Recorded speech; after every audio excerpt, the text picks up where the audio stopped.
What just happened? We won. I cannot believe it is actually happening. I cannot believe it's actually happening. Just absolutely shocked. Seemed like an impossibility for so long. For so damn long. And then seemed kind of close when all those celebrities were tweeting it, when some of the cast were tweeting. I think it was on the second anniversary of the movie, of Justice League. And now we're here, aren't we? Zack Snyder's Justice League. Wow. I mean, there is this. I have this. I don't know if this is helpful. See that? Oh my god. Oh my god. Oh my god. Oh my god. Oh my god. Oh my god. Zack Snyder's Justice League is actually happening. It's crazy. It's insane. It's broken the internet. It's broken me. I'm in absolute shock. And today's video isn't going to be like the normal kind of more I hope polished videos we drop on Full Vet Videos. I just kind of want to jump in. I've written a bunch of notes, all in absolutely awful handwriting, and I just want to kind of go through with you guys, talk out some questions I have, some concerns, and just, you know, maybe in a kind of a way, a bit of a celebration of this, because I think it's a really cool thing. It's redefined. It's changed the game 100%. It's changed the game for, you know, theatrical cuts, for fan demand, the future of the DCEU. I would argue superhero movies in general. I'm going to touch a bit on why maybe in a second. But I am actually absolutely shocked. This is coming out. What we know about the Snyder Cut, it is no longer a hashtag. It is a real thing my eyeballs are going to experience, which is weird. The second anniversary of Justice League was reportedly what did it. Toby Emmerich at WB got on the phone to Zack Snyder apparently the next morning and was like, can we do this? Snyder reportedly didn't think it was ever going to happen himself. But yeah, it's going to cost about $20 million to $30 million to fix this thing. Which is ironic because the Joss Whedon reshoots back in the day apparently cost about $25 million. So I'm wondering how many times we're gonna chuck 20 to 30 million at this movie to recut it. Not to start a movie or finish a movie. Not to conceive anything from the ground up. Just to recut the same movie we've already seen. Incredible. I think the most important thing to think about with this 20 to 30 million dollar mark is this is not a drop in the ocean, even for a major studio. You know, this is them saying to the audience, "We hear you. We are gonna be putting time and effort into this thing." Because, you know, there was a lot of chatter when the Snyder Cut was going to come out as to whether it would maybe come out in an unfinished form with kind of animatics and missing bits and bobs. And I would have been down for that. I'm sure a lot of people would have been down for that. But that was living in a time where we thought that was all we could get. Now we're living in this weird, crazy new world where Warner Brothers are actually spending up to $30 million just on recutting it. So in terms of what we can expect, it's surely going to be polished to some degree. Snyder did say it's going to be an entirely new thing, and I think that makes sense because obviously we don't know for sure how much of the original Zack Snyder Justice League was shot, but we know it still needed additional photography before Whedon came on, and then, you know, reportedly reworked about 80 pages worth of the movie on the script, and then I think the shoot was originally 2 weeks, and then it went on for 2 months. So I imagine what we're going to get is as close to the original Zack Snyder version as possible, but slightly rejigged and retooled to fit what he can work with. I have several questions. I'm just going to dive through them and speculate. So the first big question I have is Cyborg. What will happen to Cyborg? Because I think even in the theatrical cut that we got, I think Ray Fisher's Cyborg was easily the best thing in the movie. Gave a great performance. Really was not expecting to like that character as much as I did in the theatrical cut. I thought he did a really good job of conveying this kind of as if Iron Man was Frankenstein's monster. You felt for him. It seemed horrible and twisted to be that kind of, cybernetically enhanced being. And he was funny. He was charming. Got on really well with the rest of the team. I'd love to see that character again, or in some sort of expanded way. Never thought we were going to get it, but it seems now, with Zack Snyder at the helm, we know from interviews post the movie coming out that Ray Fisher said, originally Cyborg's role was going to be much expanded upon, and, in the original 3-movie plan that Snyder had, he was going to, apparently we were going to see Cyborg become one of the most powerful characters in the universe. He was going to be quote-unquote S-tier Cyborg. I'd be totally down for that. And if you look at the original trailers, we saw shots of Cyborg as when he was in college, pre the accident. We saw like a really cool thing, didn't we? We saw him get like this like blast shield over his face. And that was obviously not in the finished film. So I think we're going to get lots of cool Cyborg stuff. And I think a lot of that will have been already shot. The next thing I want to think about is Wonder Woman continuity. This is a really big, weird thing in terms of the DCEU as a whole. It has been rocked to its very core. Because in Justice League, we caught up with Wonder Woman and we established that she hadn't been operating post-World War I up to then. She'd lost faith in humanity. And yeah, those two things were really driving a lot of her story in that movie. Now, obviously, with Wonder Woman 1984 coming out, which will be coming out first before this new Justice League cut, we've now retconned that she was operating in the 1980s. And she clearly hasn't given up on humanity, and that's a massive deal for the character in terms of where we'll find her in this new cut. Which also begs another big question: what is now canon? Does continuity in the DCEU matter? Is Zack Snyder's Justice League going to be treated as like an Elseworlds, or will it become the actual Justice League we're supposed to consider? When we look at these movies in the future, is Wonder Woman 1984 now in a separate continuity? It's all a mess. At the same time, I think the fact that it is a mess means that I think Warner Brothers should look at what they've got and be like, let's let Patty Jenkins do her thing with Wonder Woman. Let's get this Snyder Cut out. We'll show the version of the movie that a lot of people want to see, and then we'll go full steam ahead with the other projects. In terms of my position on this as a fan, I don't think I've made it any kind of big secret that I wasn't a fan of Man of Steel, and I despised Batman v Superman, absolutely hated it. But here's the thing. I was so hyped for Man of Steel, and it didn't quite hit the mark of what I want a Superman movie to be.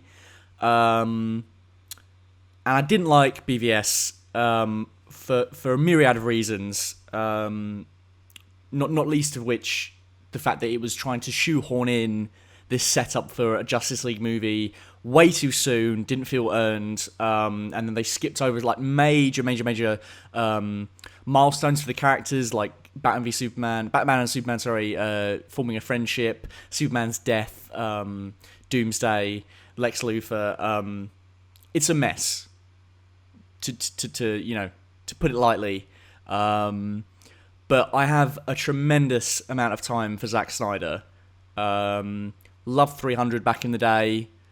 Love Watchmen, particularly the ultimate cut of that. Absolutely fantastic movie. And I think it's only gotten better with age. You can see the kind of, I think, the critical turnaround on that movie in the last 10 years. People, I think, have re-examined that movie and enjoy it a great deal. And I think it's a great adaptation of the original graphic novel. And really, I think Snyder's best directorial effort. You go back and watch that opening scene, just to see the confidence in the cutting and the choice of movement in that opening fight scene is absolutely breathtaking. So I guess what I'm trying to say is I still haven't given up on him as a creator, far from it, and I am a big believer in getting to see the full directorial vision of a movie. I think Justice League is a terrible movie, but the biggest thing that sucks about it is that you can clearly see from one scene to another what was Whedon, what was Snyder, and it's this weird corporate hodgepodge of two distinctly different visions for the Justice League. Like brunch. Like, what is brunch? You wait in line for an hour for essentially lunch. I'd like to go out there and say right now, like, Joss Whedon's Justice League, conceived from the ground up, that would be a fantastic movie. And it's completely unfair that people say he fucked it up or made it worse or whatever. Like, he was working with what he had, and I'm sure no doubt had a lot of studio interference when Snyder left the project, and Whedon was brought on board. So I think it's unfair to blame Whedon too much. I think we could have easily gotten an Avengers level movie from him if he'd have been given, if in an alternate world he'd come on board from the start on a completely different Justice League movie. I'm not saying the Zack Snyder Justice League movie. I'm saying a completely different thing with completely different cast of characters. I think he could totally deliver a good Justice League movie. He's delivered us top quality Avengers, top quality X-Men. I don't see why he couldn't do the same for the Justice League. But having said that, the Zack Snyder Justice League movie, it's still something kind of close to my heart, even though I was disappointed before. And I'm not saying that because this has been announced that I've got full faith it's going to be a fantastic movie. It could still be, it could still not be very good, or at least not what I want from those characters. But I still think it's a massive win for movie making and for Snyder, and I think he really deserves it. It was obviously a very sad time for him the year the movie got released, and I don't think anyone blames him for stepping away from the project when he did to be with his family. Obviously he hasn't made anything since then, apart from that Netflix movie, the zombie movie. I think it's called Army of the Dead. But this is a real way for him to get back into the zeitgeist. It's a bit of a redemptive arc for him. And I couldn't be happier for it, because he seems like a lovely man. In terms of what we've been told about it so far, this is the really crazy stuff. Could be either 4 hours or a TV-based model of 6 chapters. And this isn't something that Warner Brothers have suggested. Apparently, when Snyder pitched what he had to the execs when they were conceiving this Snyder Cut for HBO Max, he suggested doing like hour-long parters with cliffhangers and you know, a big, massive restructuring, kind of akin to what we've seen before with something like The Hateful Eight. They did an extended edition of that on Netflix, and I think that was 4 one-hour chapters, but I could be wrong there. This is insane in terms of we're getting closer and closer to TV being on a production level, the level of finesse being comparable to films. You look at something like The Mandalorian, and it's almost there in terms of looking like a big budget blockbuster. I think what's weird about this is it's not like The Mandalorian where it's vying for the same level of quality as a movie. This was shot and written and acted and you know, conceived as a movie, which would then be reconstituted into a TV show. And if they pull that off, and if it works, it's going to be really, really strange going forward. The thing that amazes me the most about this, and it's perhaps another big question I have is what's Snyder's future, and what's the DCEU's future should this go really well? Because let's say it's a critical and commercial hit on HBO Max. Not even a critical hit. It just has to be a commercial hit. Because if enough people love this, and there's enough of a fan demand, and people like it, what do? Justice League Part 2 was originally slated for July 14th, 2019, right? That obviously didn't happen. They obviously tried to course correct the DCEU. But if this is good, surely that'll be a conversation they have in some form. And if Snyder would want to continue to make things, where do we go from there? Does J.K. Simmons return to the role of Commissioner Gordon at any point? Are we going to get to see more of that character? I mean, all of these characters, all of these Snyder iterations are going to be way more fleshed out and detailed by virtue of it being 4 hours. And we're kind of digging up what's been buried now, almost like in the movie when they steal Superman's corpse. Fuck me, that's terrible. Speaking of Superman, how are they going to do the resurrection this time? And the changes they make to that part of the story, will that change BVS? Will that make BVS better? One of the biggest problems I had with that movie was the whole nightmare sequence where it was like Batman cosplaying as Mad Max. Fantastic visual, awesome sequence, but didn't end up connecting to any of the movie, or indeed the sequel. I guess in Snyder's defense, that was supposed to play out in a satisfying way, or at least some semblance of that was gonna play out. And you know, we've seen multiple interviews and tidbits and bits of speculation over the years, sort of pointing towards that vision being a future that would see some of the Justice League left in this sort of like post-apocalyptic world run by Darkseid, with Superman as his kind of right-hand man. Is all that stuff going to come to fruition now? I guess the biggest weird thing about this is it was a part 1, you know? I mean, it was a part 3 in terms of Man of Steel, BVS, and finishing off those storylines, but it was also clearly planned as the first part in a trilogy. The villain is the uncle of the guy we want to see, Darkseid. And on that note, are we going to see Darkseid? Or, you know, if this is supposed to be just like a one and done, this is just what could have been, is Zack going to re-edit the movie to be like one satisfying piece? Or is it going to end with teasers for future things that we might not even see, because that was how it was supposed to be in 2017? Who knows? But the thing I think is the biggest question mark, at least for me, we now have 2 Batmen in 2021.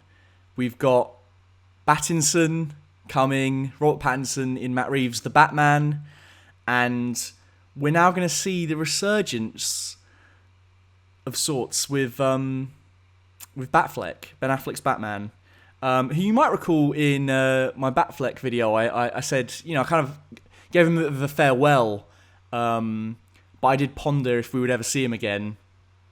So here's to Batfleck. The road was bumpy, and you didn't get the Batman standalone I'm so sure you could have made not just good, but the best Batman standalone ever.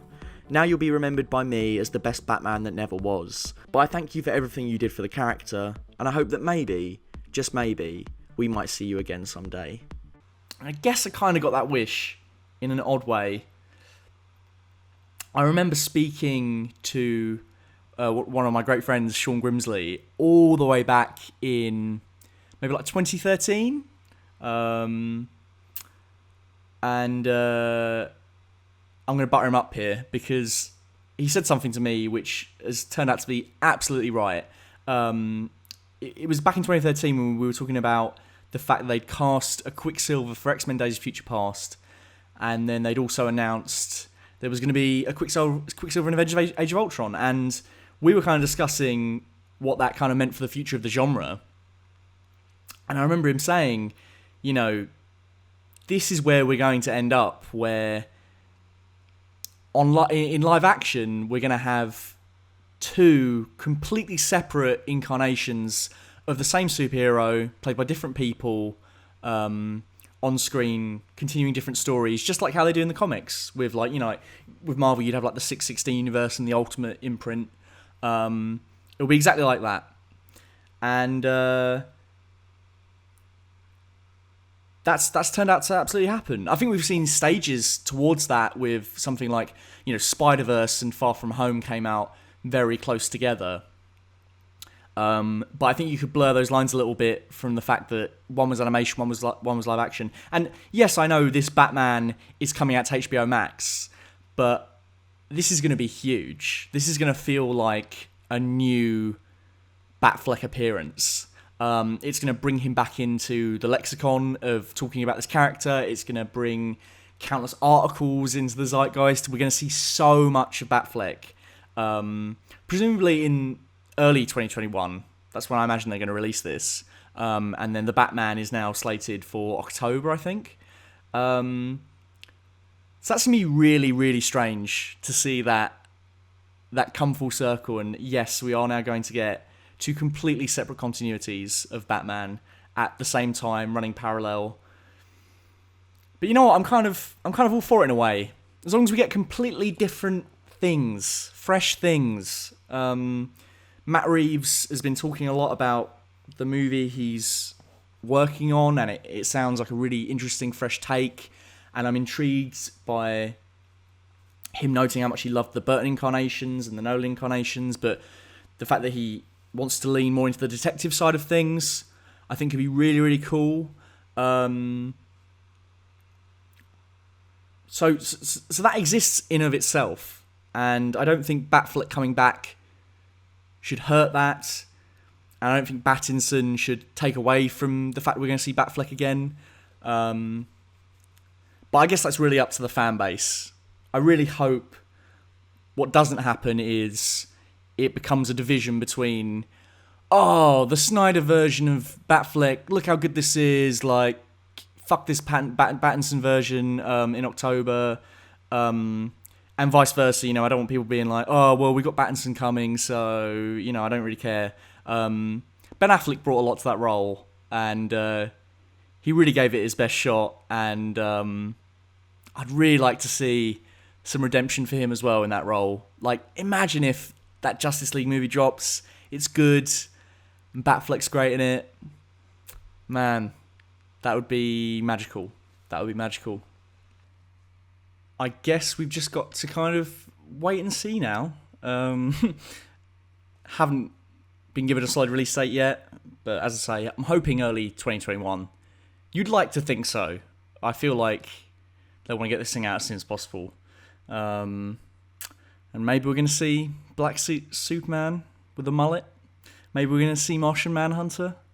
Who knows? Who knows?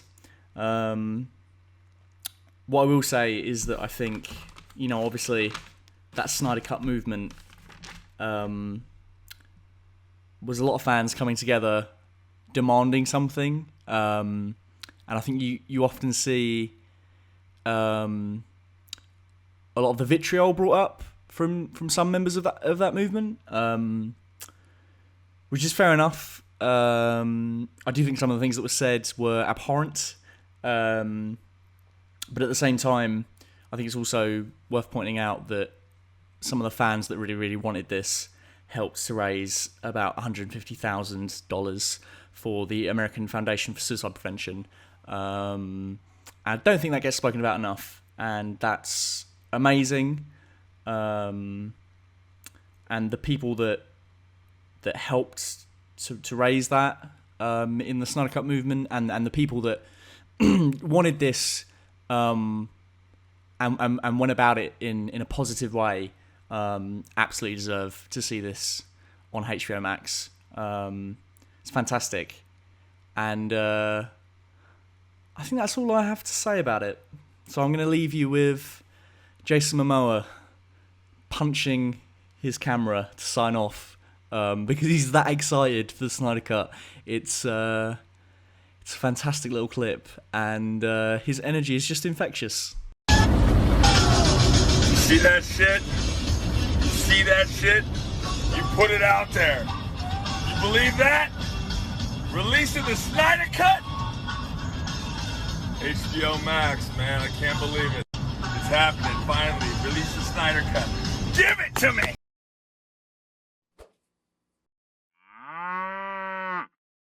Thank you for watching another full fat video. Don't forget to click that subscribe button and hit the bell if you'd like to see more breakdowns of movies, TV and more. A big thank you to our full fat tier patrons, Dr. Chike, Jax Merrick and Mike Nandu. You the boys. Until next time, keep it full fat.